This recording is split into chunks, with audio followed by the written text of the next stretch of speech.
Welcome to the Don Jail, now also known as the Bridgepoint Active Healthcare Administration Building. My fantasy has always been to hold my book launch in the building. Sadly, like so many dreams in this time of pandemic, it could not materialize. I'm hoping that the short virtual tour, with its focus on places and spaces that played a significant role in the story of the Don, will give you, especially those of you who are unfamiliar with the area, some sense of what it looked like and signified in days gone by, and what it looks like and signifies today.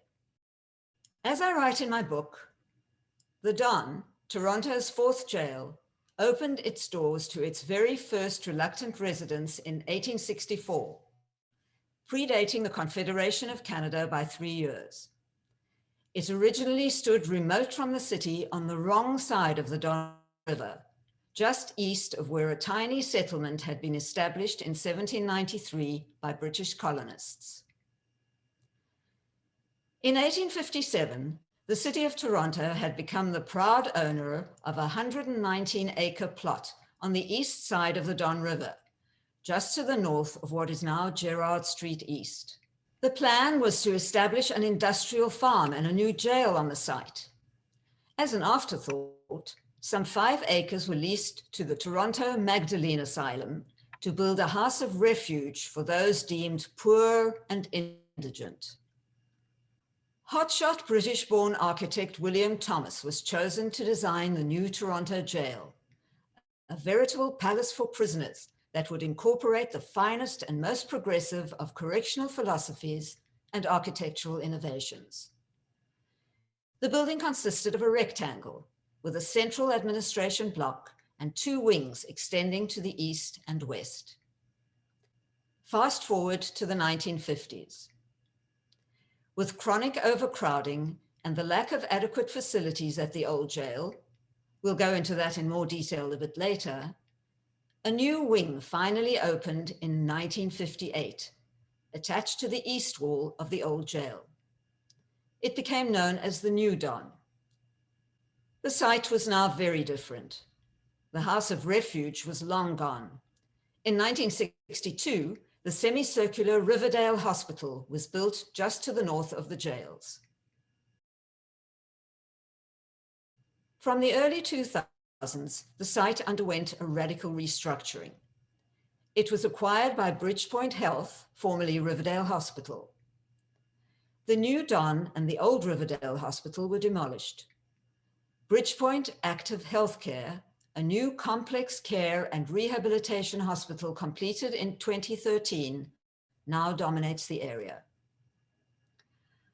After moldering away until the early 2000s, the old Don Jail underwent a heritage restoration, both inside and out, and re-emerged as the administration building for Bridgepoint Hospital. Turning to the actual building now. Again, quoting from my book, architects and historians agree that Thomas's overall design largely followed the Renaissance Revival style, especially with regard to the facade.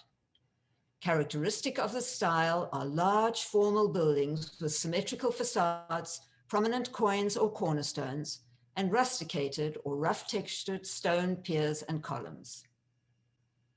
There is one design feature that has evoked fierce controversy over the years: the menacing stone face that frowns down on you as you climb the stairs to the solid, iron-studded oak entrance doors. Be afraid, very afraid, it seems to be saying. This keystone is more familiarly known as Father Time. It has been variously described as welcoming all who enter, or massive and menacing, scowling downwards as if to say, in the argot of the prisoners, "You've done the crime, now do the time." There are several features within the building itself that have particular prominence in the story of the Don Jail. The first of these is the rotunda at the north end of the administration block. As I write in the book, the towering 4-story semi-octagonal rotunda with its skylight and clear-story windows was designed to allow in the natural light so dear to the hearts of early prison reformers. Two balconies with cast iron railings supported by iron brackets in the form of serpents and griffins ringed the rotunda. Anecdotally, the serpents were designed to represent the lawbreakers confined in the jail, and the griffins, the officers tasked with confining them. As I note in the book, the acoustics in that space are excellent. In the past, this feature was sometimes utilized for sinister purposes. Inmates would be flogged there.